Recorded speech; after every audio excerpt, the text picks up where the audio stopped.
Something came into my town during the storm yesterday.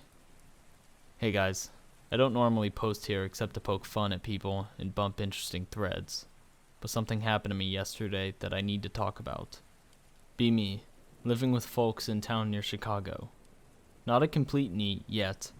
Do contract work as a network technician while studying at the local college. Mom works for a small telephone and internet company as a secretary. Small as in 4 people. I know the owner pretty well. He'll often hire me for jobs. Nice guy. Get a call on Tuesday. They're moving to a different office nearby and need some networking gear organized and put into a new storage unit until tomorrow. It's paid, and I have nothing better to do. Next day, it's raining. Get a call and boss man suggests I wait for it to let up so the boxes don't get soaked. Wait a while. Rain lets up a bit. I head out. Get there and start loading boxes into my mom's Ford since it's bigger than my car. Take them to the storage unit and get them nice and organized. Storage complex is between highway and about an acre of forested area. I worked at UPS for 2 years. This is nothing. Make a few runs, unit is looking nice. Well, partway through with my third, the rain picks up like crazy. It had been raining all day and we'd been getting flooding, but this was really heavy. Can't get boxes for my car to the unit in this rain, so I get comfy inside the unit, put on some jazz, don't judge me, and start working on fixing a MacBook for another client. Work for about 2 hours while I wait for the rain to clear up. Cozy.ogg. Just keeps getting worse. It's not very cold though, and only about 3 in the afternoon, so I'm fine hanging out. I finished with the Mac a while ago, and am now just chilling. Then I start hearing smashing from nearby. Sounds like something hitting metal. Car crash on the nearby highway? No. It's coming from the other direction. I really don't want to get out and get wet. Whatever, some probably dropped something. This is a public area like 200 feet from a busy highway. It's raining, but it's still in the middle of the day, and I even saw some other people earlier. Zero fear. Keep working, keep hearing various banging noises. Fine, I'll go check. Rain has let up a bit, but it's still pouring. Head out, round corner looking for noise. Notice a massive hole in the fence leading to a little forested area. See something moving near a dumpster by a fence. Should be wearing glasses, but I lost them a month ago and haven't bought new ones because poor. Zoom and enhance not squint. Spend 1/100th of a second thinking, is that a big garbage bag under the dumpster? That's not a garbage bag. Garbage bags don't have arms. They don't click either. Pick related. It's a map of the area. Now let me make something clear. I've read Skinwalker and In a Woods stories on here for a long time and know all the tropes. This had none of them. It was the middle of the day. I'm not in some deep forest or an ancient tunnel or abandoned farmhouse. I'm in the middle of a small town and can hear traffic on the highway just 300 feet away. I didn't smell any rotting blood or stop hearing the wind or anything. I didn't feel a sense of unease or nervousness at all. This was not a setting I expected horror in. Still not convinced I'm in danger, just confused. Try and get a closer look at the thing, maybe 150 feet away from it. Can see what looks like a big bag of skin under there, but there's these massive white spikes poking out from under it. Keep hearing clicking noise. Hello? Who's that? Immediately regret yelling out. Why would I do that? This is the kind of thing I get mad at people and other green techs for doing. Typewriter garbage bag thing must have heard me. Something big squeezes out from underneath the dumpster. Massive pile of skin and spiky bits. At least 4 feet tall. It stands up now. It's taller than me. At least 6'5". It looks like if you took a spider, reversed its body, made it pale white, and slapped big pointy arms on it. It has a pointy and angular body kind of like a crayfish or a spider, but clearly fleshy instead of hard, except for the tips of its arms/legs. Face is smooth and flat, except for a slit on each side of its head, and a recession at the bottom full of little moving things. Didn't get a good look. I think they looked like crayfish mouth parts. Even from where I am, I can tell it's covered in tons of scratches and bruises. Creature is clearly not happy. It doesn't seem to mind the rain, but every time there's thunder it flinches hard. Also seems to be spitting up a large amount of water out of its mouth. Imagine it in the corner scene in Pick. You can kind of see the torn fence, but the dumpster was moved. I can hear it clicking louder now. Not like a bat or dolphin though. Sounded more like a typewriter or someone flicking a lighter. Start freaking out internally. This is not possible. I live in a decent sized city. There are no forests or swamps or deserts for whatever this thing is to hide in. The forest nearby is like an acre wide. You would be able to see through it if it's not for that little hill in the middle. It doesn't give a if it's possible. It's moving towards me. Thankfully, it doesn't seem very fast. Quickly think. I don't know what this is. I have no weapons, and my car is 100 feet away from the corner. I don't know how fast or dangerous this thing is either. Start slowly backing away, too scared to let it out of my sight. Yelling progressively louder, hoping someone will hear me. It starts moving faster, clicking more rapidly. It moved kind of like a crab with the 6, I think, legs at the bottom moving it around, while the 2 arm things were raised up like claws. Try to move faster to get away, but I'm still too terrified to turn around. End up awkwardly backwards running into a concrete bollard and up my back. It's moving really quick now. It's about 20 feet away from me. Absolutely terrified, but I grab a loose piece of asphalt and get ready to try and smash it in the weird mouth parts. Suddenly loud truck horn on the highway nearby. Starts flinching again. Take my chance to cower it out. Throw a rock at its head. Miss. And haul its away. Eventually reach the row of storage units my car is in. Get in. Start engine. Peel the out. Got to get out of storage complex. No time for codes. Instead, I do something incredibly stupid. Hop out of my car, scale the fence, and start running across the busy highway into a graveyard. Pick mostly unrelated. Funny car I saw there earlier today. So this is where most of the excitement ends. Instead of turning into another green text, the graveyard was fine. I ran to a nearby church. A little parish office lady let me in and let me use her phone to call the police. Obviously, I didn't tell them I saw a skin spider monster, but someone with guns needs to get in there ASAP. Tell them I saw a shifty looking man waving a pistol around at the self-storage center. I waited at the chapel for one to arrive and thanked the old lady. The cop asked me some questions and I just gave vague answers. Didn't need to lie about on my back by backing into a concrete bollard though. Apparently cops found nothing there. There was another guy in the storage area at the time who heard me scream, but wasn't able to find me before I ran out of there. I'm not an artist, but I tried to draw what I saw. Sorry for low quality. I should mention I had to go back there today. No rain, was nice and sunny. But even though I reported an armed and dangerous homeless man to the police, my mom still wanted the work done. If I wasn't going to do it, she was. And I'm not sending my own mother to get eaten by a typewriter skin spider. So I tell her I'll go and finish the job. I do, and it was uneventful. I saw one cop there keeping lookout who nearly jumped out of his skin when I said hello, but said nothing was wrong. I took a couple of pics for you guys and got the f*** out. White, no eyes, echolocation, doesn't like loud noises. OP, that's a cave monster. Where on your map did you forget to draw the opening to the Hell Cave? Sounds like a demon. Pretty rare to see ones like that. Definitely echolocation. You said there was no smell? No caves. Well, I said no caves, but back when I was around 5, I was friends with an older boy named Joey, who made offhand mentions to a sick cave somewhere nearby. I thought he was full of because this is the same Joey who climbed into a tree in my backyard and started talking to convince my dumb I had a magic talking tree. I had asked him for details, but about 15 years ago he got into some problems with drugs, broke into my garage to steal my dad's tools, and then him and his family moved away a few months later. No smell. It was raining pretty hard though, and I doubt I would have been able to smell much anyways. Plus it never got closer than about 25 feet. Theory time.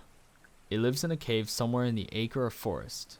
It's clearly flexible, seeing as despite being over 6 feet tall, it's able to squeeze under a dumpster that's probably only a few inches off the ground. Because of this, the entrance to the cave is probably only a couple feet wide, small enough for people to miss. It never comes out because it's clearly adapted to life underground and if it were to come out, people would have been seeing it by now considering how small the area is. During the heavy rain, its cave flooded and it was forced to escape. That's most likely where it got all the bruises and cuts from. Once it got to the surface, it started trying to hide under something, hence the dumpster. Since it uses echolocation, it can't detect anything very well in the rain, which is why it didn't hear you until you yelled at it. As you were yelling for help, it could get better and better sense of where you were, that's why it went faster. After the truck horn stunned it and you ran off, sirens of the police probably scared it back into the forested area. How they didn't find it there, if they checked, is beyond me. But if the rain has stopped now and the water receded, then it's probably back in the cave now.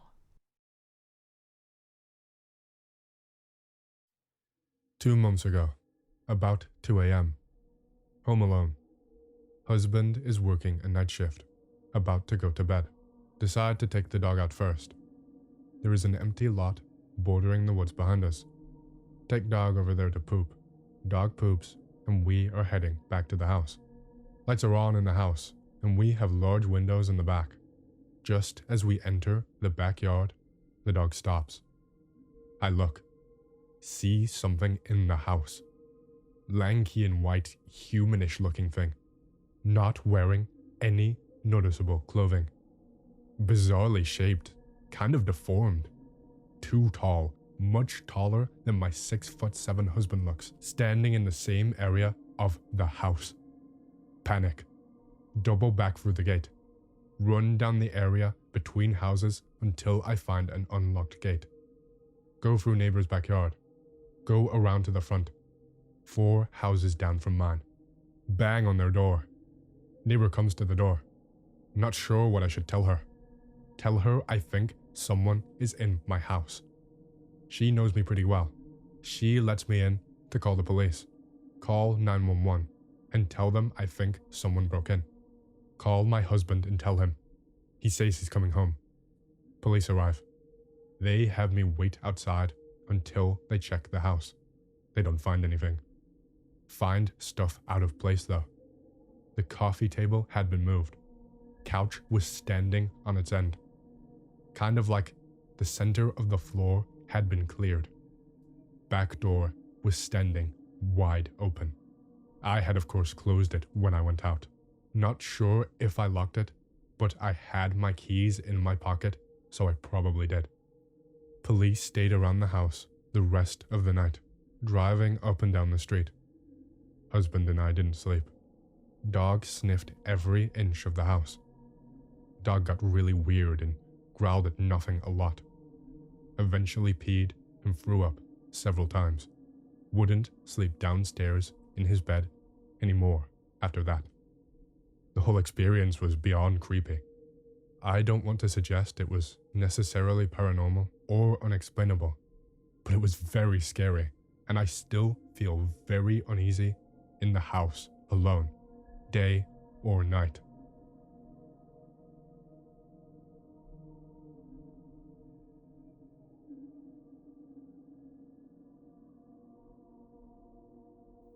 Late shift at call center. Just me and one other guy in the building. He takes a call that sounds like an old person who stayed up late and figured this would be the time to figure out the new laptop. While he's desperately trying to explain that we just support her internet connection, not her devices, I get that annoying beep in my ear that tells me that some asshole is on the line. I give the usual opening line. "Thanks for calling. This is Anon. Can I get your name and phone number?" He asks, "Hello?" My mic is muted. No, it isn't. "Hello?" I ask back, briefly thinking about how odd it is that this is one of the very few questions that it is appropriately responded to with the exact same question.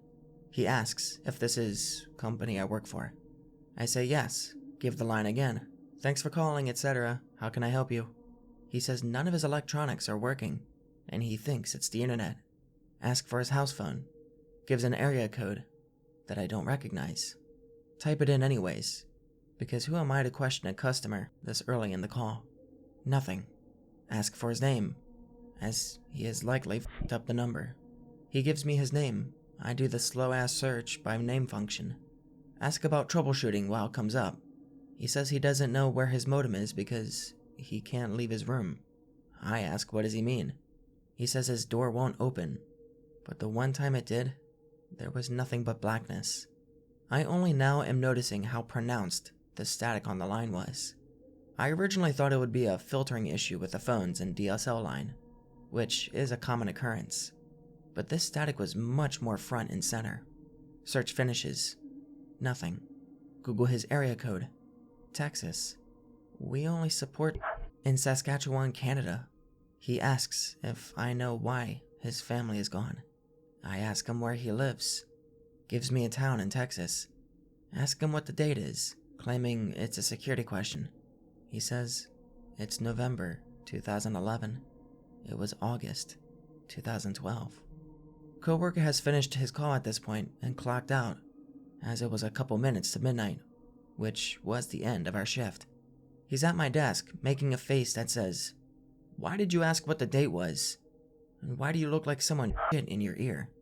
I asked the guy on the other line when his internet stopped working. He says he thinks someone unplugged something because someone entered his house, and then the blackness came, and nothing was working. After he says this, the line goes dead. I explain to my coworker what just f***ing happened. He says to write down my ticket number and see if this guy calls back under the same number or what. So I write it down, and the guy's name as well, so I remember what the ticket was about. Jorge Vargas. Ask my supervisor to pull up the call, as they are all recorded, on the next shift that I have. She finds it. We listen to it at lunch. The call comes in. There's no caller ID. Everything is just like it happened that night, except for one key detail. I'm the only one talking. The other side of the line is dead air. No static or anything. My supervisor is really good-natured and has a good sense of humor and asks if this was a prank. Did I have someone call in from an unlisted number and do this? Try to convince her otherwise. Coworker later vouches that I was really scared looking. Only coworker believes me, really. Google search Jorge Vargas and get an actor, append Texas to the end, and find this. Turns out he actually lived in Texas City, and the town name he gave me, Ambience, was the street.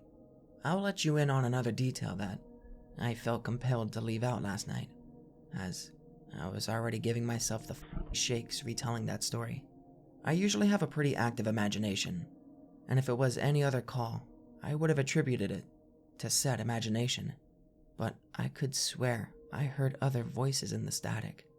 I tell myself it was either the TVs we have set up or the one in the break room, but the TVs in the call area are usually muted for obvious reasons, and the break room TV is never on.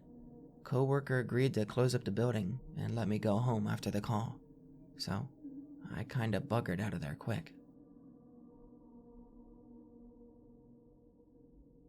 This one seems like an alien story at first, but it isn't your standard UFO encounter. Location: near Cao Bang, North Vietnam at the time. Date: August 12th to August 13th, 1968. A group of Soviet engineers were working in this region, hoping to build a hydroelectric power plant, when they heard a rumbling of engines overhead. They all ran out of their tents and were surprised to see a black, diamond-shaped object hovering in the sky, emitting a greenish-blue light. Moments later, the diamond-shaped object was struck by a fiery object that seemed to come from out of the earth. There was a bright flash, followed by a powerful shockwave that knocked the Russians down, tore their tents apart, and swept away their equipment. Somehow, no one was seriously hurt, but the explosion deeply troubled everyone. For several hours, all the radio and communication equipment was down, and they had to wait until morning to report the incident to their superiors. They promised to prepare a full report on the incident. 2 days later, the scientists found a black, sphere-shaped object about 3 meters in diameter, a short distance from the camp. The surface of the sphere was completely black and reflected no light. Even stranger, the sphere did not cast shadow. The rays of the sun seemed to go around and right through the object, falling on the high grass all around it.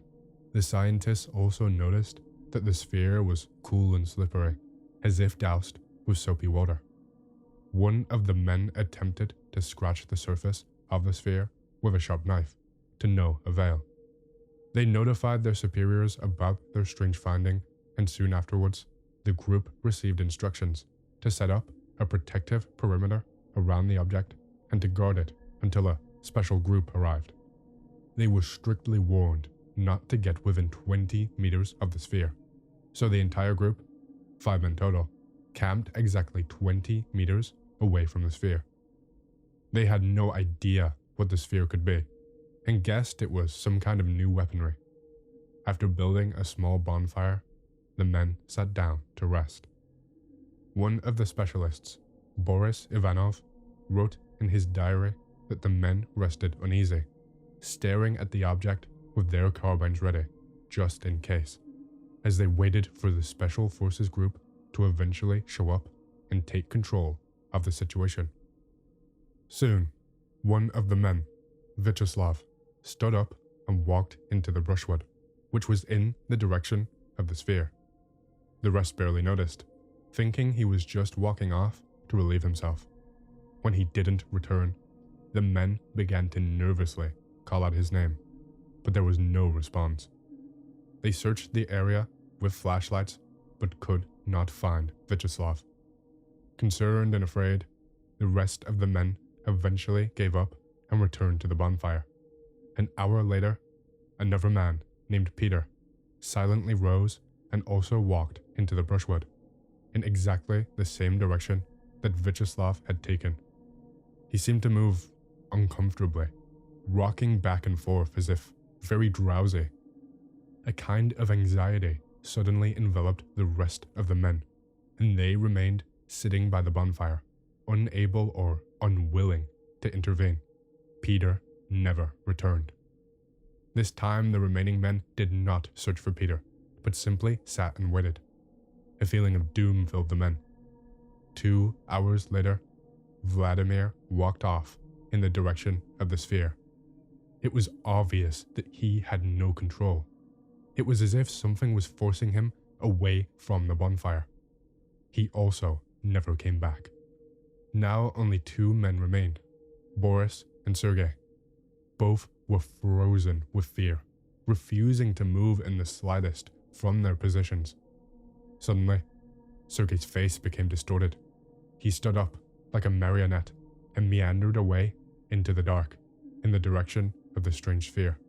Moments later, Boris began to feel his body losing its terrified stiffness and beginning to move.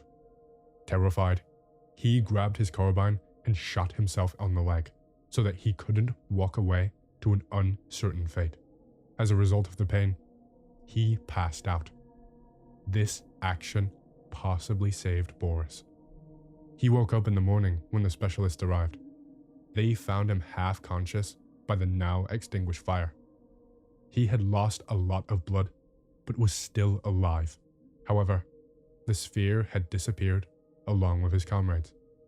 He was soon thereafter evacuated from the area, but the event left him convinced that the sphere had been responsible for the disappearance of his friends.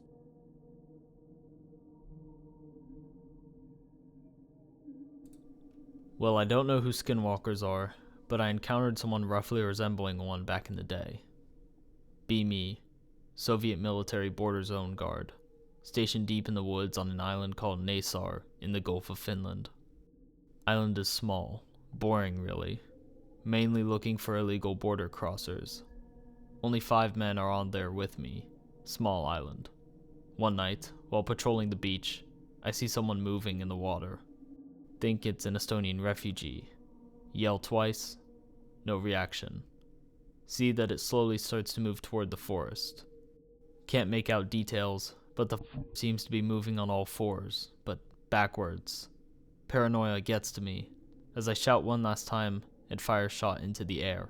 The speeds up, so I fire at it. It reaches the forest and I ain't going in there. I was sure I'd hit it at least once. Run back to Commander, report what I had seen. Nothing else happened after that. Only that one comrade died of food poisoning 2 months later. Still didn't go into those woods. It might have just been another one of Gorbachev's experiments from Sector 12B that we weren't warned about. Sector 12B was a Soviet test facility started in 1969 in the border zone. It was well hidden and had high security. I only knew one man who had been in there. I asked him once, but all he said was, "Don't go near it." Not much is known about it, but supposedly it was the testing ground of biological weapons and gene mutation. The Soviets were losing in the Cold War arm race and needed a new weapon. They allegedly tried to make better soldiers. There were many rumors about the place, and many nearby inhabitants reported strange encounters. The building was half underground, and the visible area was disguised as a cement factory. In 1986, the Soviets abandoned the place. No one knows why, but they left in a hurry. Whatever they were doing in there was set free. That was around the time I was serving in the military, about 30 kilometers away from the place. In 1990s, before the Estonian military took control of the facility, a man and his son went down there to steal scrap metal. They both died of radiation poisoning. Also, I remember this. Walking down a road with my friend, patrolling as usual. 10 kilometers away from the sector, heading through an abandoned uranium mining settlement. The Soviets had a plan to dig up half of Estonia to get the uranium in the northern soil, but the empire collapsed. I see a man standing in the side of the road. His face is mutilated, nose gone, mouth twice the size, and no earlobes. Leprosy, I ask? I hope so. For our own well-being, he replies as we walk along. Later I found out about the sector. I went to school in the peak of Cold War. Every week we had a lesson in which we trained for nuclear fallout. Our country was annexed by Russia. We never wanted to be a part of it. But that didn't stop America from targeting our soil with their missiles, since there were many test facilities and rocket bases there. We were handed gas masks and suits to wear in case America attacks. America was our enemy, the great source of all that was evil. We believed that, not because we wanted to, but because we were forced to. One day we noticed that some of the kids started losing hair and teeth. We didn't think much of it, but soon men in full hazmat suits put the school on lockdown and took the sick away. I haven't seen them since. After 2 months, we were allowed to go back to school. Turns out there had been a security breach in one of the facilities and the water was contaminated. That's what they told us. But we all drank the same water in school. Why did only some of us get sick? One day, me and a couple of boys discovered that there was a full-sized bunker underneath the schoolhouse. It was filled with strange things, which I later found out to be nuclear weapons. The dozen kids who got sick supposedly went into the bunker and got radiated. They were taken away because they knew about the nukes. They were executed. Families were told they died of radiation. We could have been killed too, if we had been caught.